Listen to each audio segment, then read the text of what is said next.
Hello everyone! Samahan niyo po ako. Magluluto tayo ng ginisang pechay na may giniling na baboy. Simple recipe na naman po ang aking isi-share sa inyo mga ka-grandma. Alam ko naman po na alam nyo rin na ang lutong ito, ang recipe na ito. Pero ganun pa man, mag-share po ako sa inyo.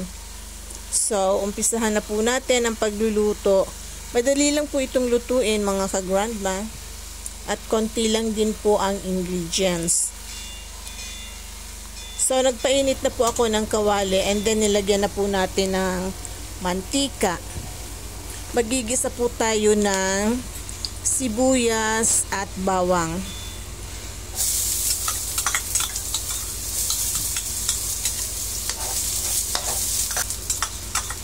Ayan, inuna ko na po ang sibuyas. Isunod po natin ang bawang. Gisa lang po natin ang maigi hanggang mag-translucent po ang bawang at sibuyas. And then, sunod naman po natin yung kamatis. Siyempre po, pag ginisa, may kamatis.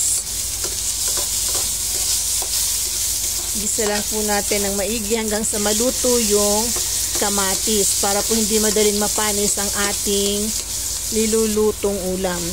And then naman po isunod na natin yung giniling. Igisa po natin ang giniling. Igisa po natin ng maigi.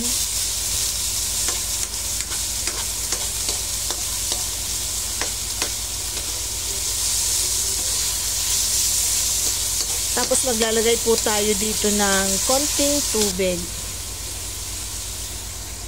para po maluto yung ating giniling na baboy. And then tatakpan po natin.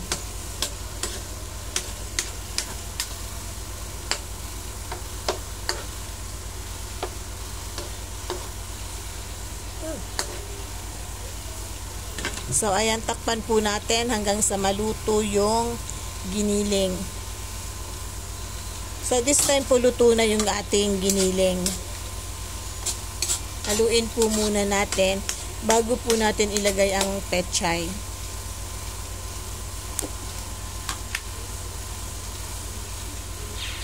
Maglalagay po muna tayo ng salt and pepper to taste.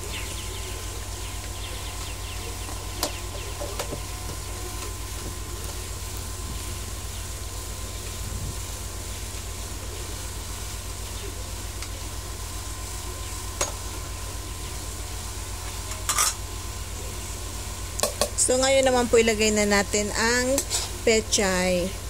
Kung napansin niyo po, konti lang ang giniling na nilagay ko dahil nga po konti din lang ang pechay na ating igigisa.